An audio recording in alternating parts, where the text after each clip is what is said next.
Chapter 1. Al-Asai River, Syria-Lebanon border, May 2nd, 2013. I felt the shock wave of the bullet that snapped so close to my head it singed my scalp. A quick succession of several more bullets impacted the dirt a few feet to my right. The moonless night made it impossible to see Raffi, only a foot to my left. The same darkness that disoriented me also kept us invisible to the men shooting at us. The night resembled a black canvas, splashed with the disciplined single file of green tracer fire. The mesmerizing beauty of the night was shattered by indiscriminate sparks spewing from the heavy weapons firing from a few hundred meters behind us. The tsunami of adrenaline that saturated my blood made my eyes shoot their own white tracers that ricocheted inside my eyeballs. I strained my vision to pick out the next spot I would aim for when the shooting let up. A bright flash illuminated the ground in front of us like a flashbulb, and I chose the base of an olive tree, 10 meters away as my next target.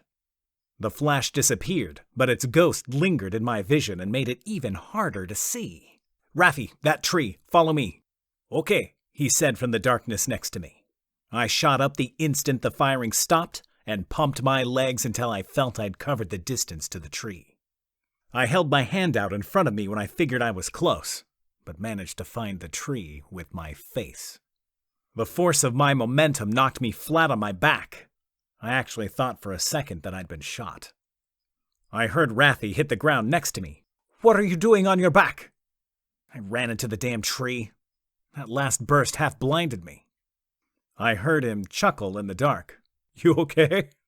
I rolled over onto my stomach and maneuvered to get the tree between me and the onslaught of bullets I knew were coming. "Yeah, thanks for asking. Where's the damn car?" "It's at the end of this olive grove, about 50 meters. The guns cranked up again, and we buried our heads in the dirt at the base of the olive tree. I heard the bullets passing through the leaves over our heads seconds before the ground turned to gelatin from a massive explosion. I turned over and saw the flaming wreck of what used to be the car Raffi borrowed to get us to the Syrian border. "They got the car. What the fuck do we do now?" "Plan B, my friend," Raffi said. "What the fuck is Plan B?" "The river." "Where is it?" "It's over there, about 100 meters, he said, pointing to our left. His face and pointing hand flickered red from the reflection of our burning car, fully engulfed in flames as more bullets chewed up the ground around our olive tree. "Fuck, the fire's painting us. They can see us." I was talking to myself. Raffi had bolted up and had a 3-step head start in the direction of the river. "Come on, Angus, we can make it," he yelled over his shoulder. Raffi maintained a full sprint 3 meters in front of me. Bullets chewed up our footprints as soon as we made them all the way to the river. Raffi slowed a bit and then disappeared through a stand of trees that lined the riverbank. I kept up my own speed and felt the prickly slap of branches on my face as I busted through. Then I was falling! The riverbank wasn't high above the water, but the situation had slowed my perception and it felt like I was falling from a tall building. I hit the cool water and clutched my 20-pound backpack with an iron grip. I thought of my video gear, iPad and iPhone. I'd packed it all in plastic just as Raffi had suggested, but I couldn't help worrying that all the footage I'd risked my life to get might be ruined. I put the thought out of my mind as my head broke the surface of the water.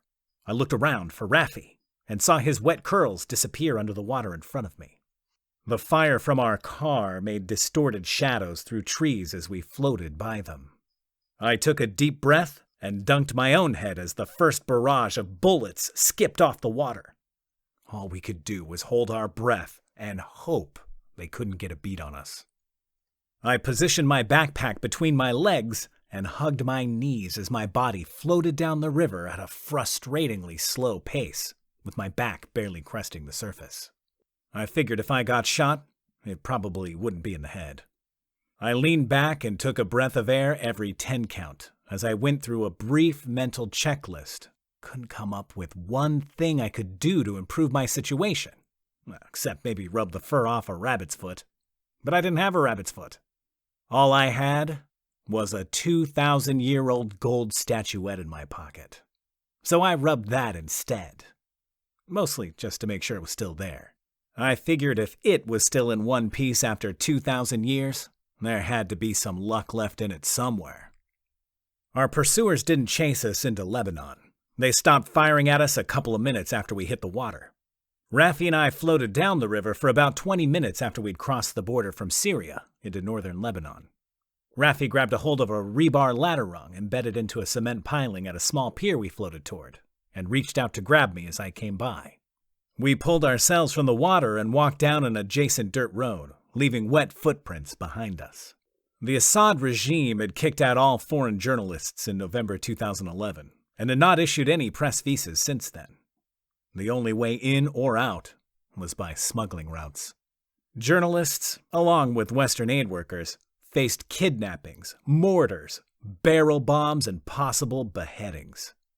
The country had earned its gruesome reputation as the most dangerous place in the world for journalists and aid workers alike. Raffi and I had just experienced some of that danger firsthand. What the hell do we do now? "Do not worry, I've got you covered," he said. Raffi pulled his cell phone, wrapped in a plastic bag, from his pocket, checked to make sure it still worked, and was soon speaking to someone in Arabic. He ended the short conversation and pocketed his phone. "Okay, we have someone coming for us. He'll be here in a few minutes." Damn, Raffi, you know everyone in Lebanon. "Whenever I make these runs, I always have someone waiting for me on the other side, in case of this very circumstance. How is your camera? Good idea to wrap it in plastic?" "Yeah, the camera, phone, and iPad all survived. Good call on the plastic," I said and pulled the gold statuette from my pocket. "And I didn't lose this either." I handed the artifact to Raffi. He took it and illuminated it with his cell phone screen to get a close look at it. "It's a nice example. Do you have someone who can authenticate it?" "Yeah, I know a guy in New York who would know all about it.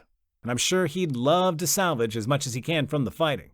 "You must be careful," Raffi said, handing me back the artifact. "There are stiff penalties if you're caught with that. Someone would love to snag a hotshot journalist trying to smuggle that out of the country." "I know. Don't worry. I've got a plan." "Yeah, but do you have a plan B?"